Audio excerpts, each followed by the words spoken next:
Assalamualaikum. Hi guys, welcome back to our channel Dahasan Video.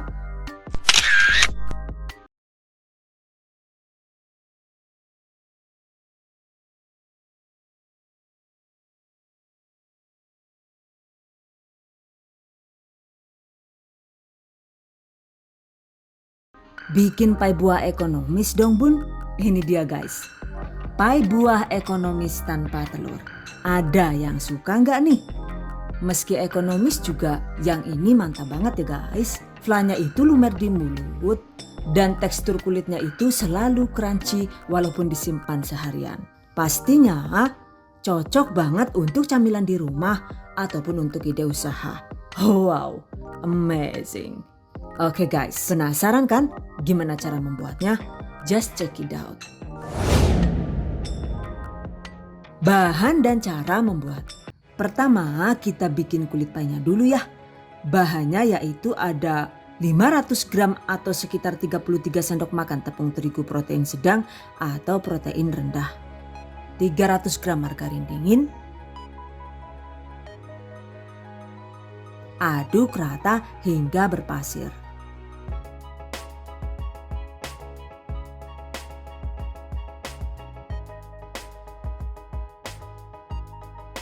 Tambahkan 2 sampai dengan 4 sendok makan gula halus sesuai selera.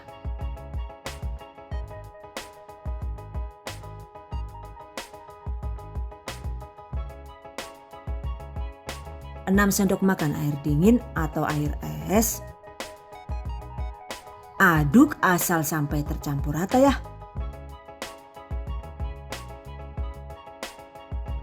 Hampir kelupaan nih guys. Agar lebih wangi, tambahkan juga 1 sendok teh vanili cair atau bisa juga diganti dengan setengah sendok teh vanili bubuk. Aduk asal sampai rata.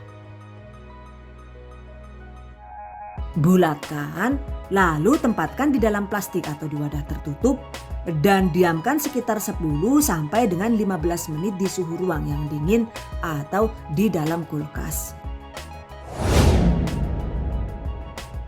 Sambil menunggu, siapkan cetakan pai. Ini saya menggunakan cetakan ukuran mini dengan diameter 5,5 cm. Olesi bagian dalam cetakan dengan sedikit margarin hingga rata. Lakukan hingga habis, sisihkan. Kemudian balik lagi ke adonan pai tadi. Oke, sekarang adonan siap dicetak. Agar sama besar, timbang adonan dengan berat sekitar 15 gram. Bulatkan dan cetak seperti ini.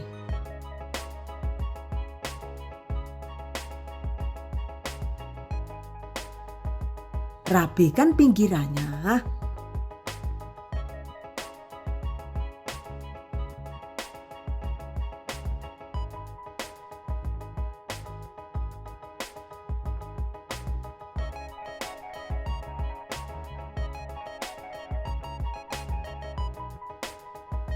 Malah jan yuk, kot mau ngene di blender bolak-balik bolak, ora rampung.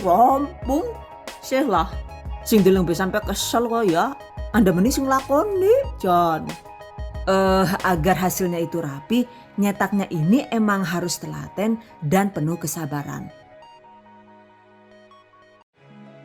Nah, ini dia hasilnya. Lakukan sisanya hingga habis. Dan ini dia guys. Satu resep ini, jika per satu buah itu ditimbang 15 gram, adonannya itu dapat menghasilkan sekitar 53 pieces kulit pai. Oke, selanjutnya tusuk-tusuk bagian dalam kulit pai seperti ini. Pastikan ditusuk merata agar hasil kulit painya itu bisa pipi cantik dan tidak rawan menggembung saat dipanggang. Catat. Selanjutnya, waktunya dipanggang. By the way, ini nantinya itu akan saya panggang dengan 2 jenis oven yang berbeda ya. Yang di loyang silver ini akan saya panggang menggunakan oven tangkring, sementara di loyang hitam ini nantinya itu akan dipanggang dengan menggunakan oven listrik. Dan seperti biasa, untuk oven listrik andalan, saya menggunakan oven listrik tipe Fantasy dari Mito. Fantasy, Lah. Anak-anak macam fantasi dibaca penasi. Ana poerikane. Oke guys, panaskan oven. Setelah oven panas, masukkan loyang pai. Kemudian panggang di suhu sedang dengan menggunakan api atas bawah. Ini saya setting di suhu 140 derajat Celcius. Panggang sekitar 10 menit saja. Setelah 10 menit, matikan api atas dan lanjut dipanggang dengan menggunakan api bawah selama sekitar 8 menit dengan setelan suhu yang masih sama. By the way, oven Mito ini dilengkapi dengan teknologi diamond cavity yang membuat panasnya itu lebih maksimal. Jadi, jika digunakan untuk memanggang apapun, durasinya itu lebih cepat dan lebih merata. Catat. Oke, setelah total dipanggang selama 18 menit, sekarang kulit pai sudah matang. Angkat. Dan ini dia hasilnya. Biarkan hingga dingin, baru kemudian keluarkan dari cetakan seperti ini. Kelihatan crunchy-nya kan ya?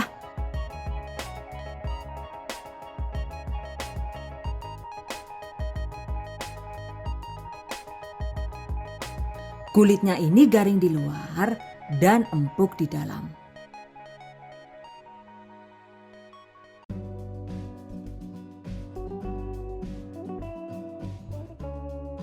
By the way, jika dipanggang dengan oven tangkring juga caranya hampir sama ya.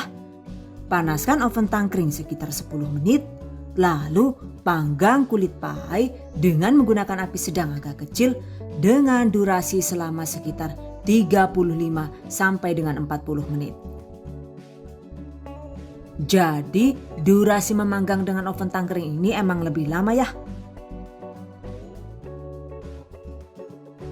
Dan seperti ini nih hasilnya, ternyata juga bisa sama-sama cantik. Cuma emang harus lebih sabar karena waktu memanggangnya itu 2 kali lipat lebih lama dibanding dengan oven listrik. Catat. Setelah dipanggang, agar kulit pai tetap crunchy dan tidak rawan melempem saat dituang fla, selanjutnya akan kita oles menggunakan secukupnya coklat batang. Dan ini saya menggunakan coklat batang warna kuning. Untuk takarannya itu per satu resep butuh sekitar 60 sampai dengan 70 gram saja. Potong-potong secukupnya coklat batang dan tempatkan di plastik segitiga seperti ini. Lalu lelehkan dengan cara dihangatkan di magicom atau dengan cara ditim juga boleh. Setelah leleh, siapkan gunting tajam. Potong ujungnya sedikit, lalu poles bagian dalam kulit pai dengan menggunakan tangan bersih seperti ini. Oleskan tipis-tipis secara merata, lakukan sisanya hingga habis. Nah, jika sudah dioles begini, asal sudah dingin dan coklatnya itu mengeras, ini bisa langsung diisi fla sesuai selera. Atau jika dijadikan stok, sebaiknya simpan di wadah tertutup agar bisa tahan lama. Disimpan sampai 5 atau 7 hari di suhu ruang juga tidak masalah ya. Atau agar lebih awet lagi, bisa disimpan di dalam kulkas. Oke, sisihkan. Selanjutnya, siapkan buah untuk topping fla. Untuk jenis buahnya sesuai selera saja. Dan karena kulit painya itu ukuran mini, jadi takaran buahnya itu juga tidak banyak. Untuk kiwinya ini bahkan 1 buah saja juga sudah cukup ya. Sementara untuk anggurnya ini hanya butuh sekitar 100 sampai dengan 150 gram saja. Kemudian ada secukupnya stroberi. Oke. Cuci bersih dan potong kecil-kecil seperti ini. Untuk anggurnya itu bisa dibelah 2 atau dibelah 4 sesuai kebutuhan. Kemudian juga potong-potong buah kiwi.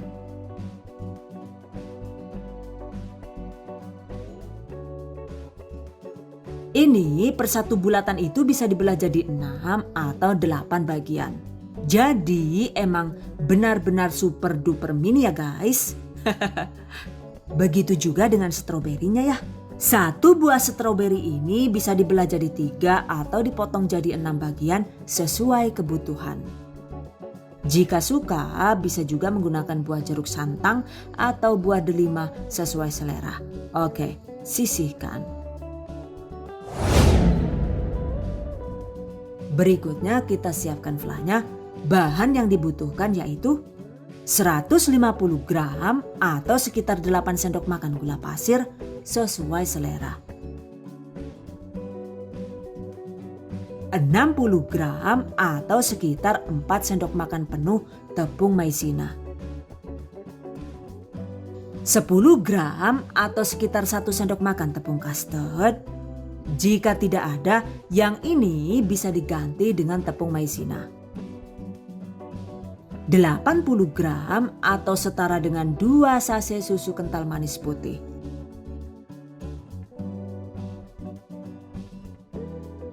Kemudian 1 sendok teh vanili cair atau bisa diganti dengan setengah sendok teh vanili bubuk.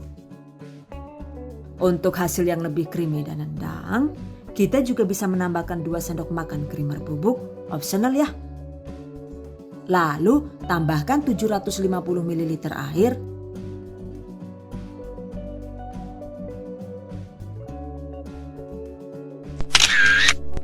Oke, aduk rata, kemudian masak dengan menggunakan api sedang sambil sesekali sering diaduk agar tidak rawan gosong. Masak dan aduk perlahan hingga mengental.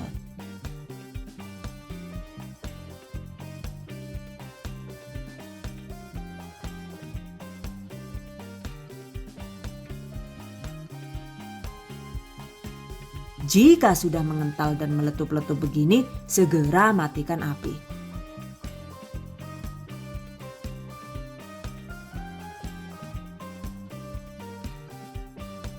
Nah, seperti ini nih guys teksturnya ketika masih panas. Ini kita diamkan sampai agak hangat. Setelah agak hangat, teksturnya itu jadi lebih kental seperti ini. Berikutnya masukkan flak ke dalam piping bag atau plastik segitiga. Jangan lupa gunting ujung plastik seperti ini.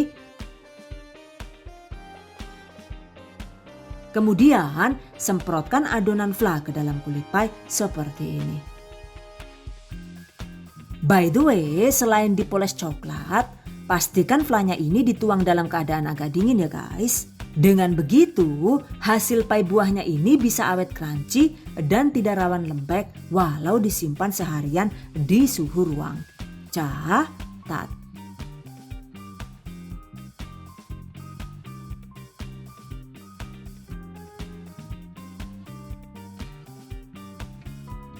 Oke, jika sudah dituang semua, selanjutnya tambahkan potongan buah sebagai topping.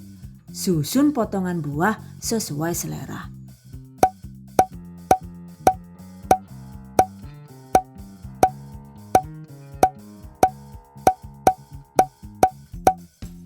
Lakukan sisanya hingga habis.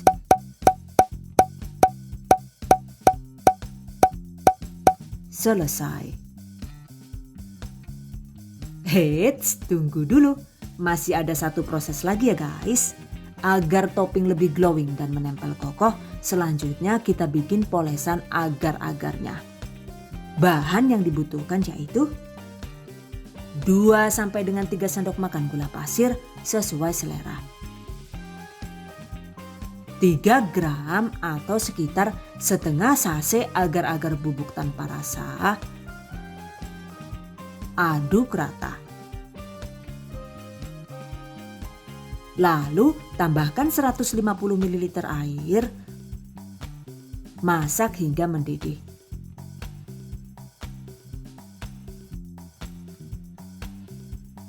Matikan kompor.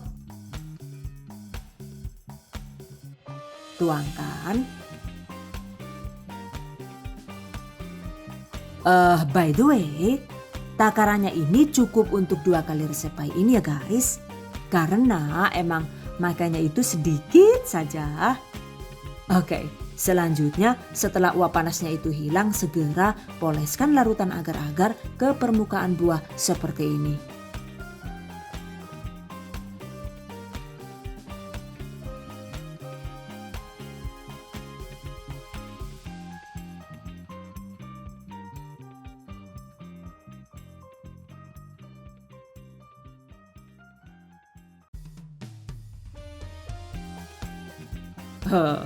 Selesai. Biarkan hingga agar-agar set dan mengeras. Pai buah ekonomi sudah jadi. Lumayan cantik kan ya? Pastinya untuk rasanya juga tidak kalah mantap dengan tampilannya. Jika ingin lebih awet dan flanya itu lebih nyes, pai buah ini bisa disimpan di kulkas di wadah tertutup. Jika ingin dijual, kemas pai buah sesuai selera. Oke, tips dan trik. Jika suka, saat membuat kulit pai untuk hasil yang lebih mantap, kita bisa menambahkan 2 sendok makan susu bubuk seperti ini. Atau bisa juga menambahkan 1 kuning telur atau 1 butir telur utuh per 1 resep. Cuma menurut saya sih, cukup dibuat dengan tanpa telur dan tanpa susu bubuk seperti ini juga sudah enak banget ya. Yang terpenting pastikan saat mengaduk adonan itu jangan terlalu lama. Kemudian juga gunakan bahan-bahan yang dingin agar hasilnya bisa renyah maksimal. Selain itu juga pastikan kulit pai dipanggang sampai matang luar dalam. Salah satu cirinya itu terlihat kuning kecoklatan seperti ini ya. Karena jika kulitnya itu dipanggang kurang matang juga hasil kulit painya itu jadi rapuh dan rawan pecah. Catat. Oke guys, demikian tadi cara membuat pai buah ekonomis ala The Hasan video. Semoga bermanfaat. Dan bagi para pejuang keluarga yang menggunakan resep ini untuk ide jualan, semoga dilancarkan ya, diberi kemudahan untuk usaha. Amin. Dilimpahi rizki barokah dan turah-turah. Amin. Tetap semangat dan selalu berusaha. Insya Allah semoga bisa sukses dunia dan akhirat. Amin. Okay. I hope you guys enjoy this tutorial today. Thank you so much for watching. See you guys next time. Wassalamualaikum warahmatullahi wabarakatuh. Bye bye.